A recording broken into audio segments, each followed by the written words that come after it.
بسم اللہ الرحمن الرحیم۔ جناب رسالت مآب صلی اللہ علیہ وسلم نے ارشاد فرمایا کہ ایمان کی شاخیں 60 سے زیادہ ہیں اور حیا ایمان کی ایک بہت بڑی شاخ ہے۔ حضرت ابو ہریرہ رضی اللہ تعالی عنہ نے اس حدیث کو روایت کیا۔ علامہ بیضاوی رحمۃ اللہ علیہ نے لفظ حیا کی تفسیر میں لکھا ہے کہ مذمت کے خوف سے برے کاموں سے نفس کا انقباض حیا کہلاتا ہے۔ در حقیقت حیا کا اردو ترجمہ شرم ہے۔ بے حیا اسے کہتے ہیں جو اس قدر بے حیا اور بے شرم اور بے غیرت ہو جائے کہ اسے برے کام کرنے سے مذمت کا خوف جاتا رہے اور کچھ بھی جھجک ہی نہ ہو۔ برائی پر اترانا، فخر کرنا اور اس برائی پر اپنے آپ کو رکھتے ہوئے نیکی کی طرف نہ آنا، یہ بے حیائی ہے۔ حیا مومن کی بڑی انمول اور نہایت گراں قدر صفت ہے۔ جس میں حیا نہیں سو پھر جو چاہو وہ کر لے، کیونکہ حیا ہی ایسی چیز ہے جو انسان کو دنیا میں تقوی کی راہ پر چلاتے ہوئے صراط مستقیم پر قائم کرتی ہے۔ حیا انسان کی فطری صفت ہے۔ رسول اکرم صلی اللہ علیہ وسلم نے ارشاد فرمایا، ہر دین کی خاص صفت ہے اور عادت ہے، اور ہمارے دین اسلام کی صفت و عادت حیا ہے۔ حیا اور ایمان دونوں ایک دوسرے کے ساتھ ملے ہوئے ہیں۔ ان میں سے اگر ایک اٹھ جائے تو دوسرا خود بخود اٹھ جاتا ہے۔ حیا کا نتیجہ صرف خیر ہے۔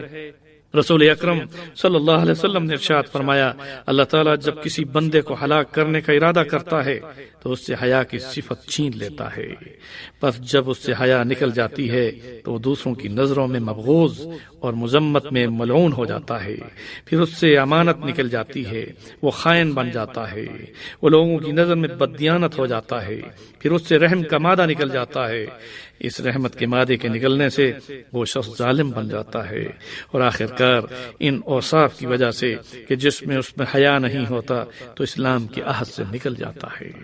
حضرت جنید بغدادی رحمۃ اللہ علیہ فرماتے ہیں کہ اللہ کی نعمتوں کے استحضار کے ساتھ اپنی کوتاہیوں پر نظر کرنے سے جو درمیانی حالت پیدا ہوتی ہے اسی کا نام حیا ہے۔ محسن کے احسانات کی طرف نظر ہو اور دل میں شکر اور زبان پر اپنے گناہوں پر توبہ، یہ حیا کی بہت بڑی سرفرازی صفت ہے۔ ظاہر ہے کہ سب سے بڑا محسن اس دنیا میں انسان یہی محسوس کرے کہ اللہ رب العزت کی ذات ہے۔ اللہ وحدہ لا شریک کے احسانات کو سامنے رکھ کر جس نے ہمیں انسان بنایا پھر اعضاء جسمانی دیے، اس کا تقاضا یہ ہے کہ دل میں شکر ہو اور زبان پر اپنی کوتاہیوں پر گناہوں پر توبہ ہو۔ یہ حیا کی ایک بہت عظیم صفت ہے۔ اس لیے سب سے زیادہ انسان کو اپنے رب سے حیا کرنا چاہیے۔ جب خالق سے حیا ہو تو پھر مخلوق میں ایسا شخص محبوب بن کر حیادار قرار پاتا ہے۔ اللہ تعالی ہم سب کو صفت حیا سے مالا مال فرمائے۔ وما علینا الا البلاغ۔